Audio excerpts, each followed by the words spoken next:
Picture the following. Over 100 years ago, you're standing at the edge of the world, staring into the vast, frozen nothingness of Antarctica. Temperature so cold your breath freezes mid-air. Wind so sharp it cuts through layers of clothing like a knife.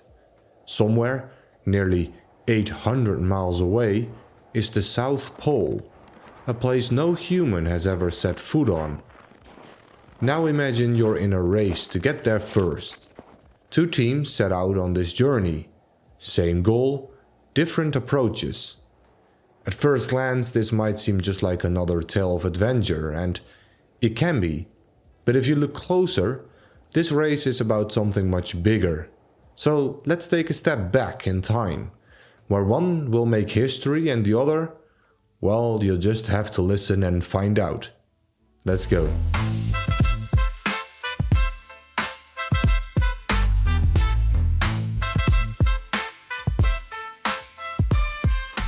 The story of Amundsen and Scott first came to my attention during a class discussion with my students.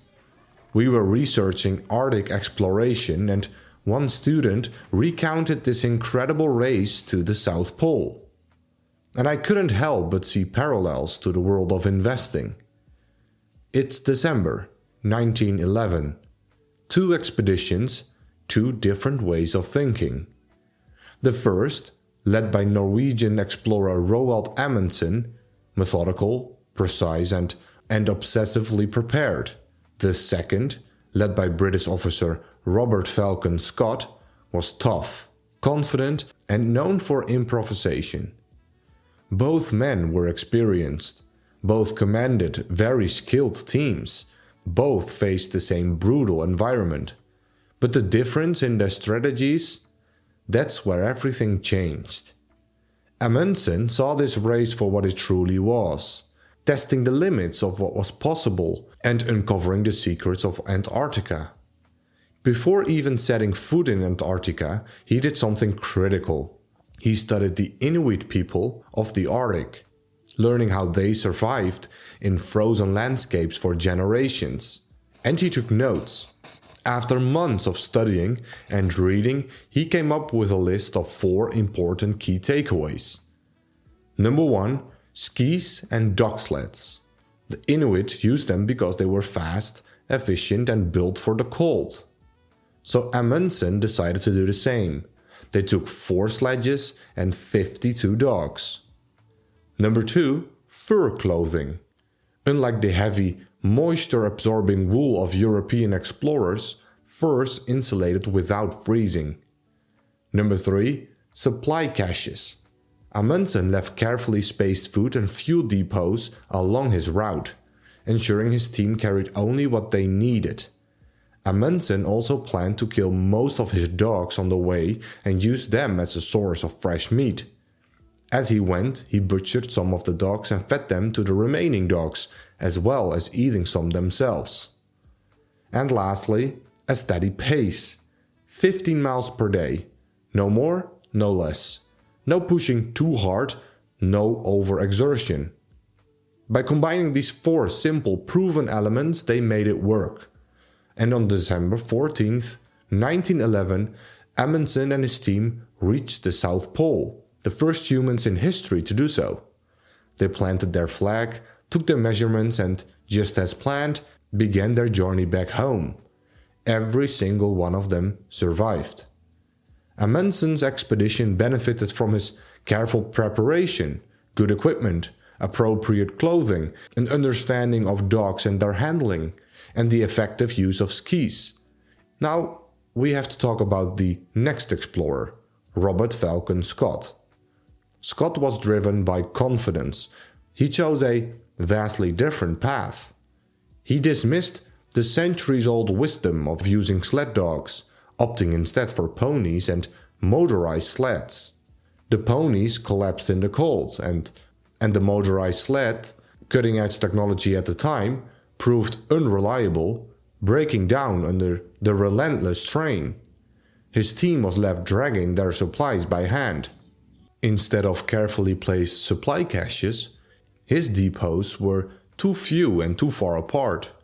By the time his team reached them, they were already starving.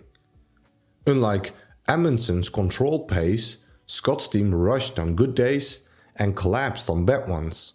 And the end result? 1 month after Amundsen had already claimed victory, Scott and his team finally reached the South Pole, only to find the Norwegian flag already standing. Defeated and exhausted, they turned back, but they never made it home. One by one they succumbed to frostbite, starvation and exhaustion. The last of Scott's men died just 11 miles from a supply depot, a depot that could have saved them if only they had planned better. His final diary entry read, "We shall stick it out to the end, but we are getting weaker, of course, and the end cannot be far." And just like that, the race was over. 2 men, 2 teams, same goal, same environment. But one saw reality for what it was and the other ignored it. And that's exactly how investing works too. The market doesn't care how smart you are. It doesn't care about your confidence, your ambitions, or how much you want to succeed. It only rewards preparation, patience, and adaptability. Whether in Antarctica or investing, preparation beats improvisation. So what's the key takeaway from this story? I think it comes down to 4 lessons we can learn from. 1.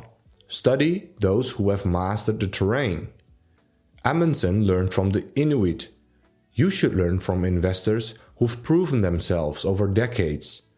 A few names I really like are Charlie Munger, Warren Buffett, Dev Kantesaria, Morgan Housel, Nick Sleep, or Monish Pabrai all have excellent track records and use a simple, repeatable system.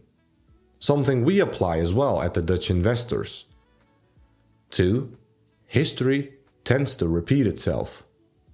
Booms, busts, bubbles, panics, they've all happened before. Those who study history avoid repeating the same mistakes. Some books I would highly recommend on this are The Madness of Crowds by Charles Mackay, Manias, Panics and Crashes, This Time is Different, or The Intelligent Investor by Benjamin Graham. 3. There's no one-size-fits-all strategy. Scott assumed his methods would work on any terrain, any day, anywhere. But they didn't. Find what suits your goals, your risk tolerance, and your timeline. Everybody's different, so there's no strategy that fits everyone. And lastly, patience is your greatest advantage. Scott rushed because he realized they didn't prepare properly. Amundsen moved deliberately, had a plan, and stuck to it. Long-term investors win by staying the course, not chasing short-term noise. Take your time, read, listen, and learn. We would love to welcome you to the Dutch Investors and help you with your research and lifelong investing journey. It also becomes a lot easier and more fun doing it with fellow like-minded investors, but that's just an added bonus. So, are you investing like Amundsen or Scott? Are you methodical, disciplined, and adaptable? Or are you, if you're being honest, rushing, perhaps a bit overconfident, improvising by not doing enough research? The stock market is just like Antarctica. It can be unforgiving and brutally indifferent to those who do not plan, do not learn from history, don't use proven strategies, ignore risks, or don't stay disciplined. But if you approach it like Amundsen, with preparation, patience, and a strategy that accounts for the worst, I'm pretty sure you'll make it through. That's it for today.